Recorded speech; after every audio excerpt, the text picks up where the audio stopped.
양자 컴퓨팅 동아리 이론 1주차 영상의 첫 번째 주제는 큐빗입니다. 이 파트에서는 큐빗을 어떻게 수학적으로 기술할 수 있는지를 알아보겠습니다. 이 부분에서 다루는 내용은 향후 여러분들이 양자 게이트나 양자 회로, 양자 알고리즘을 이해를 할 때 가장 기초가 되는 내용입니다. 당연한 것이 양자 게이트라는 것은 결국에는 이런 큐빗을 통해서 이루어지기 때문이죠.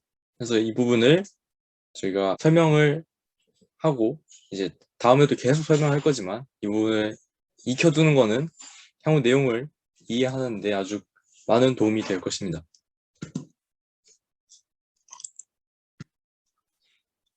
우선은 큐빗을 저희가 OT 시간 때 한번 설명을 했던 것 같은데 기억을 상기해 보자면은 고전 컴퓨터에서는 1 혹은 0, 즉 결정이 된 1 혹은 0 상태를 가질 수 있지만 양자 컴퓨터에서 기본 단위가 되는 이 큐빗이라는 것은 1 혹은 0의 중첩 상태를 가질 수 있다 라고 저희가 얘기를 했습니다. 그러면은 생각을 해보실 수가 있죠. 이 큐빗이라는 건 도대체 무엇일까? 어떻게 이 큐빗을 구현을 할 수가 있을까? 그래서 제가 간단하게 큐빗을 한번 구현을 해보겠습니다. 어때요? 저희가 동전의 앞면을 0이라고 하고 동전의 뒷면을 1이라고 하면은 이것을 딱 던져서 0 혹은 1을 모를 때 이것을 큐빗이라고 할 수 있지 않을까요? 당연히 아니겠죠. 이게 만약에 큐빗이라면은 이 양자 컴퓨팅이 벌써 상용화 됐지 않을까요? 이게 왜 큐빗이 아닐까요, 그러면? 네, 맞습니다.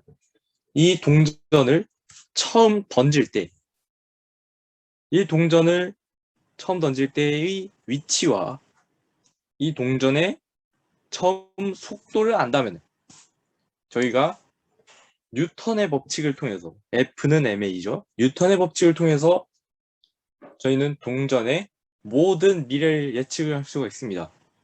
따라서 동전이 결국 떨어져서 제 손바닥에 있을 때도 이게 0인지 1인지 정확하게 예측을 할 수가 있어요. 즉, 이 상태는 큐빗에서 말하는 확률적으로 중첩된 상태가 아닙니다. 이 상태는 이미 0 혹은 1로 결정이 된 상태예요. 그럼 저희가 한번 큐빗의 정의를 한번 정확하게 할 필요가 있겠죠. 이 문서는 이제 마이크로소프트 애저에 가면은 저희가 만날 수 있는 문서입니다. 왜 마이크로소프트가 큐빗을 다루냐? 저희가 OT에서도 말씀드린 바가 있듯이 이 양자 컴퓨터는 저희가 테이블탑 컴퓨터처럼 각 가정에 보급이 되는 개념이 아닌 클라우드 컴퓨터처럼 중앙 컴퓨터의 역할을 하게 될 것입니다. 더 정확하게 말한다면 고전 컴퓨터로 이루어진 중앙 컴퓨터의 보조 수단의 역할을 할 것입니다. 저희가 고전 컴퓨터로 어떤 문제를 풀었을 때 그 문제를 푸는 시간이 다항식 형태가 나오는 문제들을 P 문제라고 합니다. 대신에 이 고전 컴퓨터로 문제를 풀었을 때 이 문제가 다항식이 아닌 지수 함수 형태가 나올 경우에는 이 문제를 NP 문제라고 말합니다. 양자 컴퓨터는 이 NP 문제에서 일부분을 P 문제로 변형을 시킬 수가 있습니다. 그래서 향후 양자 컴퓨터의 역할은 무엇이냐면 클라우드 컴퓨터를 저희가 사용을 하잖아요. 그럼 클라우드 컴퓨터에서 중앙 컴퓨터에서 NP 문제를 해결할 수 있는 어떤 보조 수단으로 양자 컴퓨터가 사용이 된다는 것이에요. 그렇다면 양자 컴퓨터는 당연히 이 클라우드 컴퓨팅을 운영을 하는 그런 회사들이 주목을 하겠죠. 저희가 클라우드 컴퓨팅 회사의 전체적인 시장 경쟁률을 보자면 첫 번째가 아마존이 있고요. 두 번째가 마이크로소프트이고요. 세 번째가 구글이 있습니다. 네, 세 회사 모두 다 양자 컴퓨팅의 서버를 운영을 하고 있습니다. 그래서 저희가 마이크로소프트 애저에서도 큐빗의 정의를 찾아볼 수가 있는 거예요. 여기서 그러면 문건을 한번 읽어보자면 저희가 주목해야 할 단어는 그것입니다. 양자 큐빗에서는 0과 1이 중첩 상태에 있습니다. 일단 이 단어가 중요해요. 중첩 상태에 있고 각각의 확률이라는 단어가 들어가죠. 이 확률은 저희가 앞에서 다뤘던 이러한 얼핏 보면 무작위로 보이지만 결국엔 확정이 되어 있는 그런 확률이 아닙니다. 완전히 모르는 확률이에요. 그런 확률을 가지고 중첩이 되어 있는 것을 저희가 큐빗이라고 부릅니다. 그러면은 이런 물음이 나올 수 있죠. 무엇이 큐빗이 될 수 있을까? 그럼 무엇이 큐빗이 될 수 있는지를 한번 알아보겠습니다. 바로 전자의 스핀이 큐빗이 될 수 있습니다. 물론 전자의 스핀만 큐빗이 될 수 있는 것은 아닙니다. 광자도 큐빗의 일종이 될 수 있습니다. 저희가 양자 컴퓨터의 종류 중에 초전도 컴퓨터 혹은 광자를 이용한 컴퓨터 혹은 아이온 트랩을 이용한 컴퓨터 혹은 마요나나 페르미온을 이용한 컴퓨터 등 다양한 양자 컴퓨터가 있는데 이 종류가 나뉘는 이유는 바로 큐빗을 구현하는 방식이 다르기 때문입니다. 그 중에서 저희는 이제 가장 대표적인 전자의 스핀이 어떻게 큐빗이 될 수 있는지를 알아보겠습니다. 전자의 스핀은 무엇일까요? 전자의 스핀이라고 이렇게 돌아가는 것처럼 그려놨는데 전혀 과학적인 그림이 아닙니다. 전혀 물리적으로 맞는 그림은 아닙니다. 전자의 스핀은 전자의 운동과 전혀 관계가 없습니다. 저희가 전자의 전하를 설명을 할 때 전자가 돌기 때문에 이런 전하가 나타난다 라고 설명하지 않아요. 그런 것처럼 이 전하와 비슷한 그런 전자의 고유한 특성이라고 보시면 됩니다. 근데 특이한 것은 이 특성인데 자기적인 특성이라는 거죠. 전자의 스핀의 방향은 다음과 같이 이렇게 화살표로도 표시를 할 수가 없습니다. 어느 방향인지를 몰라요. 편의상 저희가 전자의 스핀을 표현을 할 때는 다음과 같이 표현을 할 수는 있어도 이렇게 전자의 스핀의 어떤 자기장 방향이 이런 식으로 형성이 되었다라고 할 수는 없습니다. 일반적으로 이렇게 표현할 수는 없다는 것이죠. 그래서 전자의 스핀은 전자의 고전적인 운동과는 전혀 무관한 성질이라는 것을 저희가 다뤄왔습니다. 그렇다면 이 전자의 스핀이라는 게 도대체 어떻게 큐빗으로 작동을 할 수 있을까요? 저희가 다음과 같은 실험을 준비를 해봤습니다. 이 실험은 슈테른 게를라흐 실험이라고 하는데요.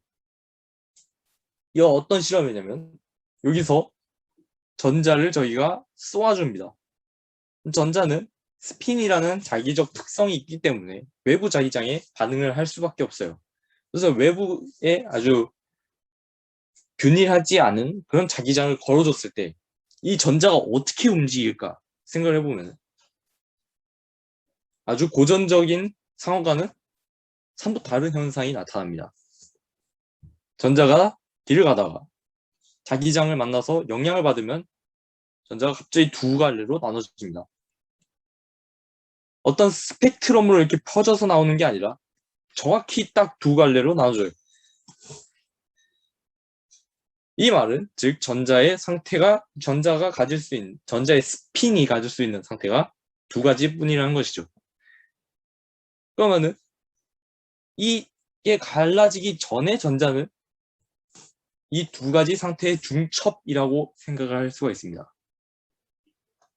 자, 그러면 이것이 저희가 코인을 던졌을 때랑 무엇이 다를까요? 그렇습니다. 코인을 던졌을 때는 이것이 중첩된 얼핏 보면 중첩된 것처럼 보이지만 그렇지 않습니다. 저희가 초기 속도와 위치를 정확하게 알면은 이 코인의 앞면인지 뒷면인지를 정확하게 알 수 있어서 중첩이라고 표현할 수 없습니다. 하지만 이 전자의 경우에는 저희가 위로 갈지 아래로 갈지 모릅니다. 즉 확률적인 상태에 있다는 것이죠. 그래서 저희는 큐빗이 만족해야 할 조건을 전자의 스핀이 모두 가지고 있다는 것을 알 수 있습니다. 그래서 저희는 전자의 스핀을 큐빗의 한 예로 들 수가 있어요. 그렇다면은 이 큐빗이라는 것을 저희가 결국에는 컴퓨터로 다루고 하려면은 수학적으로 기술할 수 있어야 돼요.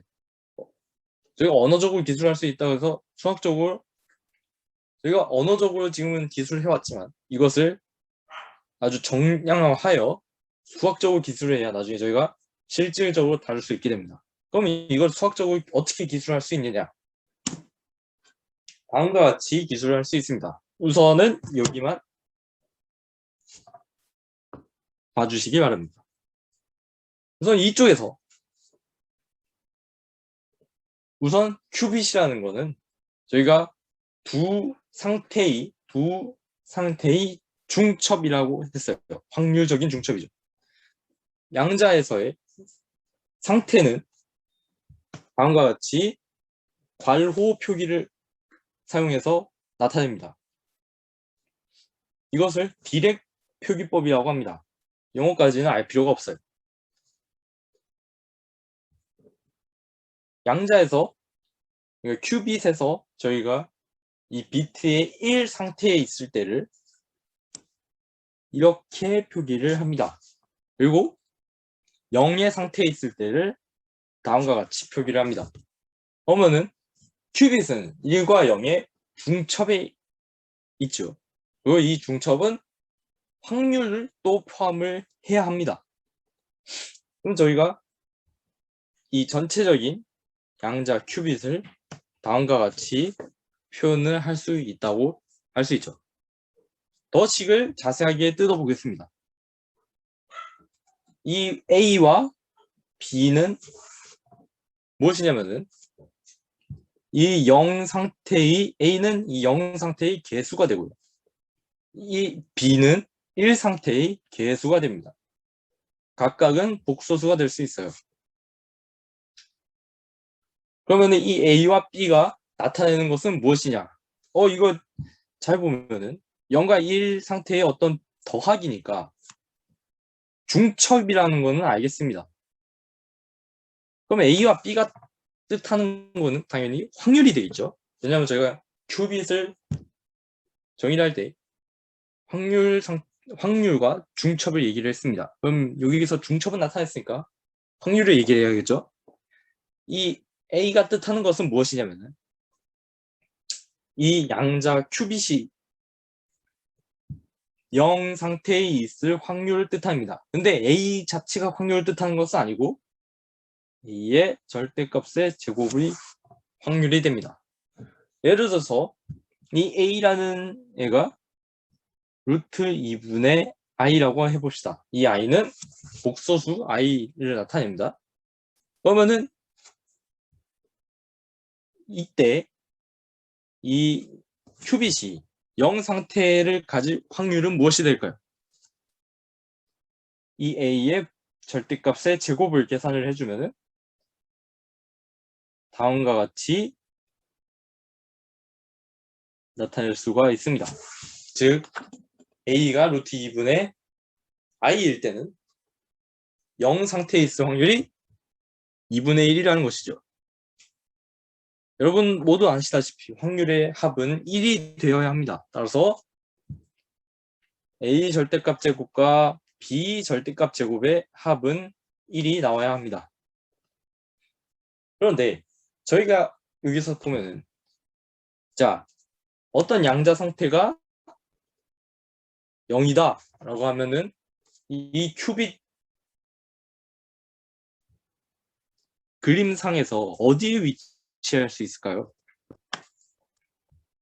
이쪽에 위치할 수 있겠죠. 아주 직관적으로 잘 알 수가 있습니다. 왜냐하면은 이 0에 딱 위치해야 1에 관한 어떤 성질이 중첩되지 않은 상태이기 때문입니다. 그렇다면 이 푸사이라는 것은 보통 양자 상태를 얘기할 때 많이 쓰는 겁니다. 이 어떤 큐빗이 1이라고 하면 어디에 있을까요? 이쪽에 있겠죠. 그렇다면은 저희가 그냥 양자 상태를 이렇게 줬을 때 이 큐빗 그림상에서 이 양자 상태가 어디에 위치하는지 알 수가 있을까요?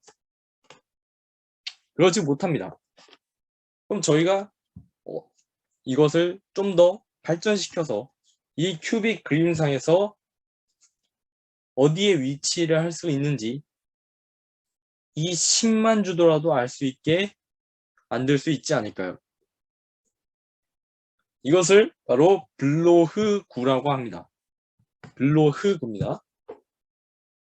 블로흐구에서 식은 다음과 같이 주어집니다. 저희는 이 식이 이 조건들을 모두 만족한다는 것을 알 수 있어요. 자, 첫 번째, 이것이 A이고 이것이 B라면은 A와 B는 복소수입니다. 두 번째, A의 절대값 제곱과 B의 절대값 제곱의 합이 1이라 했는데 A의 절대값 제곱을 계산하면은 코사인 2분의 세타의 제곱이고요.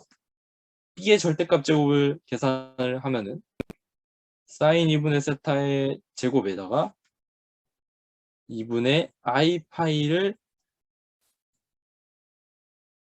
편례복소수를 취해서 곱해준 꼴이 되겠죠. 근데 여기서 이거를 곱해주면은 1이 되기 때문에 저는 결국에는 코사인 제곱 더하기 사인 제곱 형태라는 것을 알 수가 있습니다. 이 A제곱, A의 절대값 제곱 더하기 B의 절대값 제곱이 말이죠. 그럼 이거는 1이 됩니다. 그래서 이 A의 절대값 제곱은 이 양자 큐빗이 0 상태에 있을 확률을 알려주고요. B 절대값 제곱은 이 양자 큐빗이 1 상태에 있을 확률을 알려줍니다. 자, 그러면은 이렇게 큐빗을 좀 더 일반적으로 표현할 수가 있는데, 그러면 이 큐빗이 이러한 그림에서 어디에 위치를 할 수가 있을까요? 이 아래쪽을 1, 이 위쪽을 0이라고 할 때 우선은 세타에다가 0을 집어넣어 보겠습니다. 세타에다가 0을 집어넣으면 이게 0이 되고요. 이게 1이 돼서 이 양자 상태가 0이 된다는 것을 알 수 있어요. 즉 이때 이 세타가 0일 때는 이쪽에 위치를 하죠. 이 세타가 파이일 때는 어떻게 될까요? 세타가 파이일 때. 세타가 파이라는 거는 180도일 때이죠. 어떻게 될까요? 일단 코사인 2분의 파이, 코사인 90도는 0이 됩니다.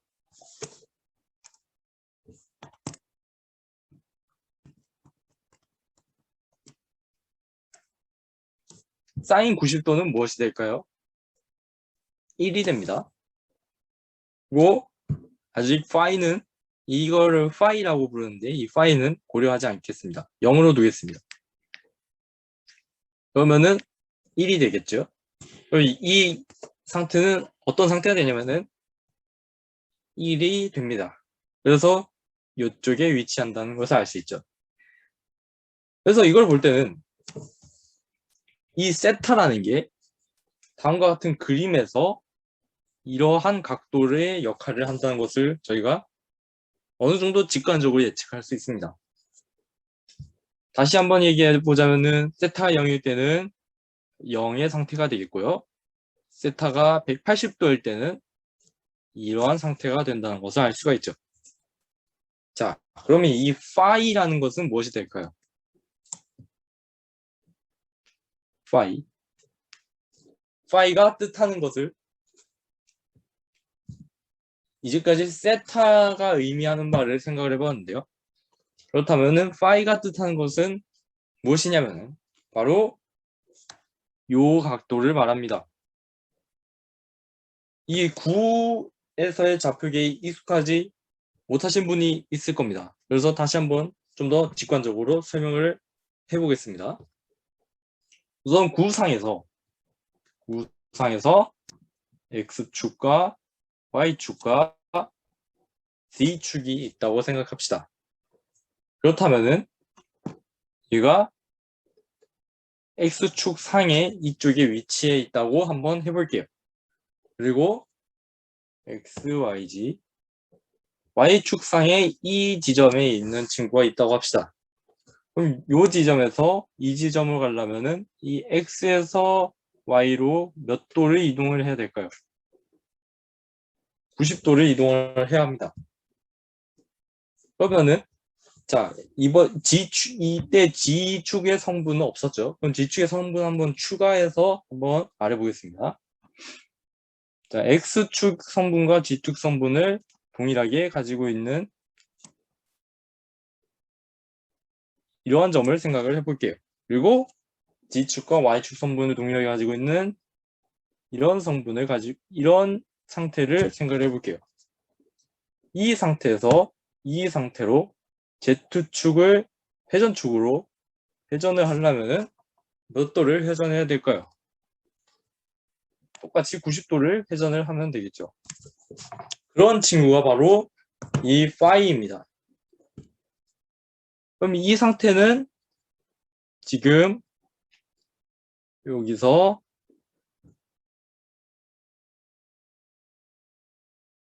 이 상태로부터 몇 도 회전한 걸까요?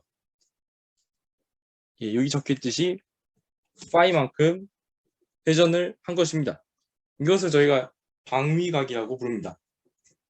좀 더 엄밀하게 얘기를 해보자면은 제가 어느 상태에 있던 간에 이 XY 평면으로 정사형을 시키고 이 정사형이 X축으로부터 몇 도만큼 회전이 되어 있는지를 나타내는 각도라고 생각하시면 됩니다. 이 블로흐구가 저희가 큐빗을 나타낼 수 있는 가장 일반적인 방법이라고 생각하시면 됩니다.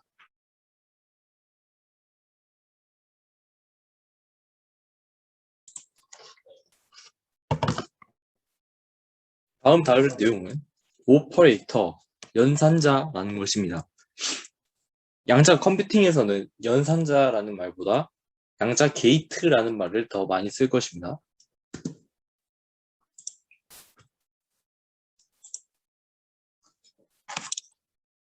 여기 보시는 그림은 고전 컴퓨터에서 논리회로라고 불리는 것입니다.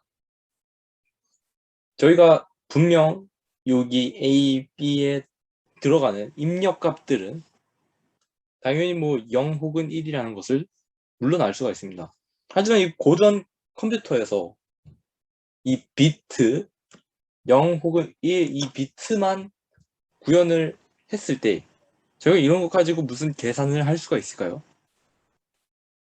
계산을 할 수가 없습니다. 이런 휘황찬란한 그런 회로가 있어야 계산을 할 수가 있겠죠.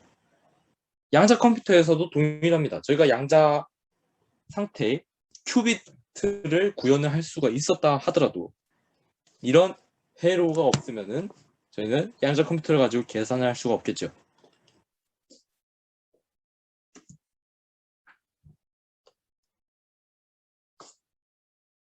여기 보시는 이 게이트, 이러한 회로에서 이런 것들을 게이트라고 그러는데요.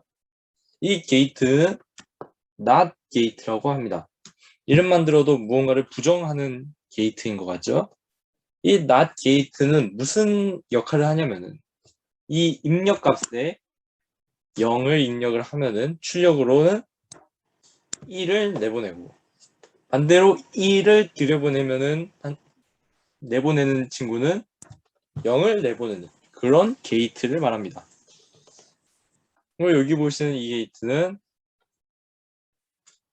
낸드 게이트라고 합니다. 이 낸드 게이트가 있으면은 저희는 고전 컴퓨터에서 나오는 모든 게이트를 다 낸드 게이트의 조합으로 구현을 할 수가 있습니다. 그렇다면 저희는 이 양자 컴퓨터로 계산을 하기 위해서는 이러한 게이트에 해당하는 친구가 필요하겠죠. 양자 컴퓨터에서 게이트가 어떤 역할을 할 수 있는지를 한번 알아보겠습니다. 다음과 같은 양자 상태가 주어져 있다고 합시다. 양자 상태에서 0을 나타내는 양자 상태이죠. 이 상태에서 다음과 같이 0에서 1로 이 양자 상태를 변화하는 것, 이것이 바로 양자 회로에서의 게이트, 양자 컴퓨터에서의 게이트 역할을 하는 것이겠죠. 어떠한 양자 상태가 주어졌을 때 이 양자 상태를 다음과 같이 다른 상태로 변화시킬 수 있는 것이야말로 양자에서 게이트라고 할 수 있을 겁니다. 이런 친구들을 퀀텀 게이트, 양자 게이트라고 하고요. 이것은 양자 컴퓨팅에서 사용하는 용어고, 원래 양자 역학에서는 저희가 이런 거를 오퍼레이터, 연산자라고 부릅니다. 자세한 양자 게이트에 대한 내용과 양자 게이트의 더 많은 종류들은 저희가 2주차 강의에서 다루도록 하겠습니다.